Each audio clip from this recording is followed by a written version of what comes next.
ایک صحابی تھے جوان 12-14 سال عمر, عشق لگا سی کھیڑا کھیڑ دینو. 12-14 سال عمر تو ہر وقت حضور کے پاس رہتے تھے. صحابہ کہتے ہیں ہم نے سوچا ہر وقت ہی رہتا ہے. ایک دن نبی پاک صلی اللہ علیہ وسلم نے کہا ان کو ذرا بتاؤں تو صحیح ہے مجھ سے پیار کتنا کرتا ہے. صحابہ کو تجربہ کرانے کے لیے حضور نے اس سے کہا مجھ سے پیار کرتے ہو؟ اس نے کہا بیبا آپ کو پتہ ہی ہے سارا.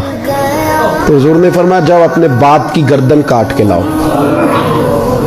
کس کی؟ اوکھا جے بابا کام. ہاں اپنے باپ کی گردن کاٹ کے لاؤ. 12-14 سال عمر, چھلانگ لگائی. مسجد نبوی کے دروازے پر مولا علی شیر خدا کھڑے تھے. ان کی گردن میں تیر کمان تلوار تھی, کھینچی تلوار. اور جب دوڑے نا جذبات میں تو حضور نے فرمایا اسے پکڑ لاؤ, اس نے سچ مچ کاٹ کے لے آنی ہے. لے آؤ پکڑ کے. عاشق نزاکت جانتے ہیں. حضرت طلحہ بن برا بیمار ہو گئے. بیمار, دن میں 2 دفعہ میرے نبی تیمارداری کرنے جاتے. 2 دفعہ. اللہ کرے وہ بیماری میں ہی آ جائے. چر ہویا میں نے ترلے لیندیاں کدی موڑ میرے ول واگاں, خواب میری وچ ایک بار جہاں میں ساری عمر نہ جاگاں. نبی پاک صلی اللہ علیہ وسلم 2 دفعہ تیمارداری کرنے جاتے. 2 دفعہ دن, 2 دفعہ حضور پتہ لے. ایک دن حضور شام کو گئے, ان کا ماتھا چوما تو حضور کی آنکھوں میں آنسو آ گئے. پھر میرے حبیب پاک نے ان کے والد کو کونے میں بلایا, کوئی بات کہی, باپ بھی رونے لگے. حضور نے پھر پیار کیا, چلے گئے. حضرت طلحہ اپنے ابا جی سے کہنے لگے حضور کیا کہہ کے گئے ہیں؟ کہا بیٹے کچھ نہیں. کہا نہیں مجھے بتائیں. کچھ نہیں, رشتہ ہی بڑا نازک, نہیں بتائیں. تو باپ نے سر پہ ہاتھ رکھا, کہا حضور کہہ گئے ہیں تو آج شام کو فوت ہو جائے. اور جب حضور نے کہا جب اس کا انتقال ہو جائے تو مجھے خبر کرنا. والد کو چارپائی پہ بٹھا کے تو حضرت طلحہ نے ہاتھ پکڑ لیا. عشق تیاگ دو میں ایک برابر, پر عشق دا سیک ودھیرا. اگ تے ساڑے ککھ تے کانے, عشق ساڑے تن میرا. او اگ دا دارو می تے پانی, مینوں کوئی دسے عشق دا دارو کیڑا. بلے شاہ اتھے کچھ نہیں بچدا جتھے عشق ہوراں دا ڈیرا.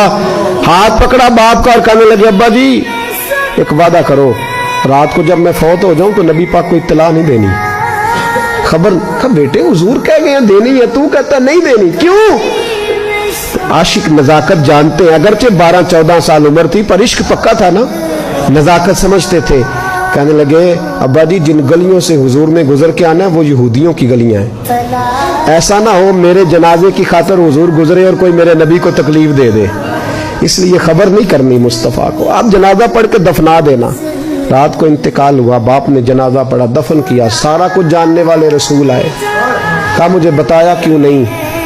عرض کی محبوبہ, کہتا تھا حضور کو تکلیف نہیں دینی, میری ذات کی خاطر تکلیف نہ دینا, نہ کوئی یہودی تکلیف نہ پہنچا دے. گلیاں یہودیوں کی ہیں, قربان جائیں. ساری دنیا روزہ رسول پہ, اور میرے رسول نے فرمایا مجھے بتاؤ اس کی قبر کہاں ہے. ساری دنیا روزہ رسول پہ, اور نبی پاک اس غلام کی قبر پہ کھڑے آنسو بہہ رہے ہیں. صحابہ کہتے ہیں ہر قبر پہ دعا یہ ہوتی تھی یا اللہ قبر کشادہ کر دے, یا اللہ اس کا حساب آسان کر دے. یہاں دعا بھی انوکھی, اس کے لیے دعا بھی انوکھی, رشتہ ہی بڑا نازک ہے. میرے نبی پاک نے دعا بڑی انوکھی فرمائی. کہا اے اللہ جب میرے طلحہ کی تیرے ساتھ ملاقات ہو تو ذرا اس سے مسکرا کے ملنا, وہ تیری شان کے لائق ہے, ذرا اس سے مسکرا کے ملنا. کہتے وجد ہو گیا تاری, اس لیے کہ جو رشتہ نبی کا امتی سے ہے اور امت کا رسول سے ہے اس کی نزاکت کو صرف غلام جان سکتے.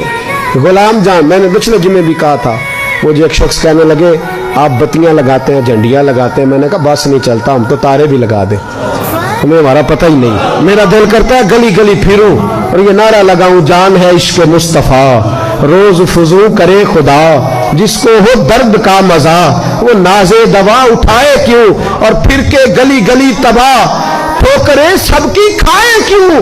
اگر دل کو یہ عقل دے خدا تو تیری گلی سے جائیں کیوں.